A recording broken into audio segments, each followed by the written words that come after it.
안녕하세요. 오늘의 영상에서는 정약용의 철학을 통해 인간 본성을 파악하는 3가지 방법에 대해 알아보겠습니다. 특히 신체적, 정신적 피로 상황에서 사람들이 어떻게 행동하는지, 그 행동을 통해 본래 성격을 어떻게 이해할 수 있는지 대해 살펴보겠습니다. 또한 대인관계와 약자를 대하는 태도를 통해 그 사람의 인성을 어떻게 평가할 수 있는지도 알아보겠습니다. 1. 신체적, 정신적 피로 상황에서의 행동 관찰. 정약용은 흠음신서에서 사람이 공공해질 때 그 진면목이 드러난다고 했습니다. 이는 신체적 또는 정신적 피로 상황에서 인간의 본래 성격이 표출될 가능성이 높다는 것을 의미합니다. 첫 번째 상황, 업무 기한이 임박한 경우 상황, 회사에서 중요한 프로젝트 마감 기한이 일주일 앞으로 다가왔습니다. 팀원들은 모두 바쁘게 움직이며 스트레스를 받고 있습니다. 관찰, 평소에 친절하고 협조적인 성격으로 알려진 김 대리는 이 상황에서 다른 팀원들에게 짜증을 내기 시작합니다. 반면 박 과장은 차분하게 팀원들을 독려하며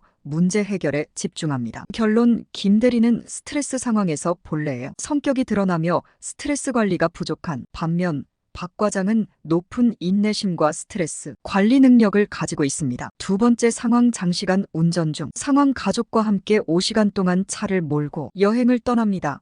중간에 교통체증으로 인해 예상보다 더 오래 걸리게 되었습니다. 관찰, 아버지는 피곤해지자 쉽게 화를 내며 다른 운전자에게 공격적인 발언을 합니다. 반면 어머니는 차분하게 운전하며 아이들을 달래고 교통 상황에 대해 이해를 시킵니다. 결론, 아버지는 스트레스 상황에서 화를 내는 성향이 있으며 어머니는 인내심이 강하고 스트레스 관리에 능합니다. 대인관계를 통한 본성 이해. 정약용은 목민심서에서 사람은 비슷한 성향을 가진 사람들과 어울리기 마련이라고 했습니다. 이는 대인관계를 통해 한 사람의 성격과 가치관을 이해할 수 있음을 시사합니다. 첫 번째 상황, 친구 그룹의 관찰. 상황, 새로운 동호회에 가입한 은영은 회원들 중 몇 명과 자주 어울리게 되었습니다. 관찰, 은영이 주로 어울리는 친구들은 서로에게 배려심이 많고 친절하게 행동합니다. 이들은 서로의 의견을 존중하며 협력하는 모습을 보입니다. 결론, 은영 역시 배려심이 많고 협력적인 성향을 가지고 있을 가능성이 높습니다. 정약용은 사람의 성격은 그가 가장 가까이 하는 친구의 성격을 보면 알 수 있다고 했습니다. 이는 그 사람의 주위 사람들의 성격과 행동을 관찰함으로써 그 사람의 내면 세계를 이해할 수 있다는 의미입니다. 두 번째 상황, 친구의 성격과 행동. 상황, 새로 입사한 동료 준혁은 회사에서 친해지기 위해 자신의 친구들을 소개했습니다. 관찰, 준혁의 친구들은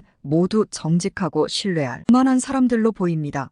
그들은 서로에 대해 솔직하게 이야기하고 서로의 장점을 인정하며 존중합니다. 결론, 준혁도 정직하고 신뢰할 수 있는 성격을 가지고 있을 가능성이 높습니다. 정약용은 인간관계에서 상호작용의 중요성을 강조합니다. 그는 경세유표에서 사람의 진정한 가치는 그의 행동과 말 속에 나타난다고 하였습니다. 이는 그 사람이 주변 사람들과 어떻게 상호작용하는지를 통해 그 사람의 본성을 파악할 수 있음을 나타냅니다. 3. 약자를 대하는 태도. 정약용은 목민심서에서 진정한 지도자는 약자를 배려하고 보호하는 자이다라고 하였습니다. 이는 약자를 대하는 태도가 한 사람의 인성을 평가하는 중요한 기준이 됨을 시사합니다. 첫 번째 상황, 식당에서의 행동. 상황, 동료들과 함께 식당에 갔을 때 서빙하는 종업원이 실수를 했습니다. 관찰, 동료인 지민은 종업원에게 친절하게 대하며 실수를 이해하고 넘어갑니다. 다른 동료인 현우는 종업원에게 화를 내며 무례하게 대합니다. 결론, 지민은 배려심이 많고 현우는 인성이 부족할 수 있습니다. 정약용은 친절함은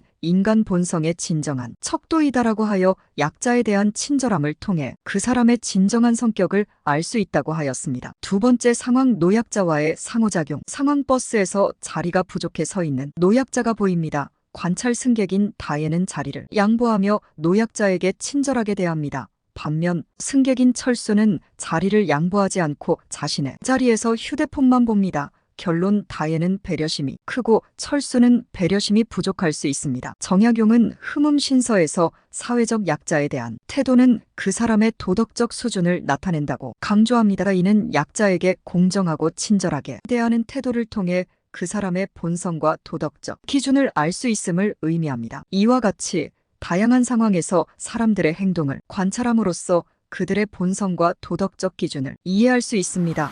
여러분도 주변 사람들의 행동을 유심히 관찰해 보세요. 오늘의 영상이 유익하셨다면 구독과 좋아요 부탁드립니다. 감사합니다.